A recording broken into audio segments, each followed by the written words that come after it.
क्या हुआ जब अमरनाथ यात्रा के दौरान खुदाई में मिला 5000 साल पुराना दिव्य त्रिशूल। आखिर इसकी खोज कब और कैसे हुई, इसका संबंध महादेव से भी बताया जा रहा है। इस रहस्य का पर्दा उठेगा आज के इस वीडियो में। नमस्कार दोस्तों, स्वागत है आप सभी का दैविक रहस्य यूट्यूब चैनल में। अगर वीडियो पसंद आए तो वीडियो को लाइक, शेयर और चैनल को सब्सक्राइब करके बेल आइकन को प्रेस करना मत भूलिएगा। और एक बार कमेंट बॉक्स में सच्चे दिल से हर हर महादेव जरूर लिखिएगा। इस घटना की शुरुआत होती है श्रीनगर शहर से, जहां पर रहने वाले सुरेश जी शर्मा आर्मी के ऑफिसर थे। उनकी 2 साल पहले शादी हुई थी और वह अपनी पत्नी के साथ श्रीनगर में रहते थे। वह महादेव के बहुत बड़े भक्त थे और 30 जून 2022 से बाबा अमरनाथ की यात्रा शुरू होने वाली थी, तो उन्होंने अपनी पत्नी के साथ अमरनाथ यात्रा करने की योजना बनाई। श्रीनगर से अमरनाथ का पहला पड़ाव पहलगाम मात्र 90 किलोमीटर की दूरी पर है और अपनी इस यात्रा के पहले पड़ाव में वे लोग पहलगाम पहुंचे, जहां पर महादेव ने नंदी देव को एक स्थान पर छोड़ दिया था और इसी जगह को पहलगाम के नाम से जाना जाता है। और अगला पड़ाव चंदनबाड़ी, जहां पर भगवान ने अपने सिर से चंद्रमा को अलग किया था। इस स्थान को चंदनबाड़ी कहा जाता है। यात्रा का तीसरा पड़ाव शेषनाग झील होती है,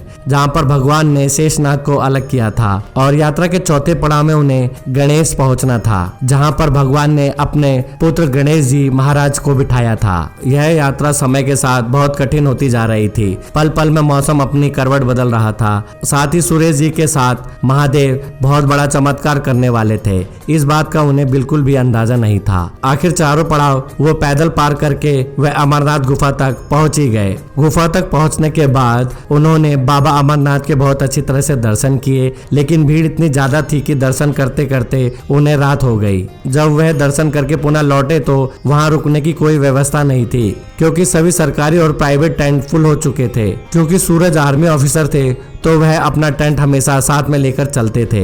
ऐसे में उन्होंने अमरनाथ गुफा के समीप ही एक खाली स्थान देखा और वहां पर टेंट लगाने के लिए खुदाई करना शुरू किया। लेकिन अचानक से खुदाई में बहुत ज्यादा रुकावट आने लगी। उन्हें लगा कि शायद जमीन के अंदर कोई पत्थर दबा है। जब उन्होंने उसे निकालना चाहा तो वहां पर तो धातु की बहुत ही भारी चीजें मौजूद थी। सूरज जी ने अपने आसपास के 4-5 जनों को इकट्ठा किया और उसी स्थान पर खुदाई करके उस धातु की चीज को जब बाहर निकाला तो नजारा देखकर सभी के रोंगटे खड़े हो गए, क्योंकि वह बहुत बड़ा और विशाल त्रिशूल था। ऐसा लग रहा था मानो स्वयं महादेव का त्रिशूल हो, क्योंकि उसकी बनावट, उसकी आकृति और उसका भार बहुत ज्यादा था। अपने उस खोज से सूरज बहुत ज्यादा उत्साहित थे। रात्रि में अपने कैंप के अंदर सो गए, लेकिन सुबह उन्होंने जब उठकर देखा तो वह त्रिशूल वहां से गायब हो चुका था। ऐसा लग रहा था शायद कोई चोरी करके ले गया है। भीड़ कम होने की वजह से उन्होंने सोचा कि क्यों ना एक बार और बाबा अमरनाथ के दर्शन कर लिए जाएं। और वह जब दर्शन करने के लिए गुफा में गए तो उनकी आंखों के सामने एक बहुत बड़ा चमत्कार हुआ, क्योंकि बाबा बर्फानी की शिवलिंग के पास वही त्रिशूल रखा हुआ था जो रात्रि में उन्होंने खुदाई के दौरान मिला था। पुजारी का कहना था सुबह के समय बहुत ही बुजुर्ग व्यक्ति बाबा अमरनाथ को यह त्रिशूल भेंट चढ़ाकर गया है। और सूरज यह देखकर बहुत हैरान थे, लेकिन बाबा अमरनाथ का चमत्कार देखकर उनके भी होश उड़ गए थे। इसके बाद वह अपने पत्नी के साथ पुनः श्रीनगर आ गए और अपनी ड्यूटी को ज्वाइन किया। सूरज अपनी अमरनाथ यात्रा की यह घटना कभी भुला नहीं पाएंगे। दोस्तों, इस घटना को लेकर आप क्या विचार रखते हैं? क्या आप कभी अमरनाथ यात्रा गए हैं या जाने वाले हैं? हमें नीचे कमेंट बॉक्स में जरूर बताइएगा। अगर वीडियो पसंद आई तो वीडियो को लाइक, शेयर और चैनल को सब्सक्राइब करके बेल आइकन को प्रेस करना मत भूलेगा। जल्दी मिलते एक नए वीडियो के साथ, तब तक के लिए बाय, टेक केयर।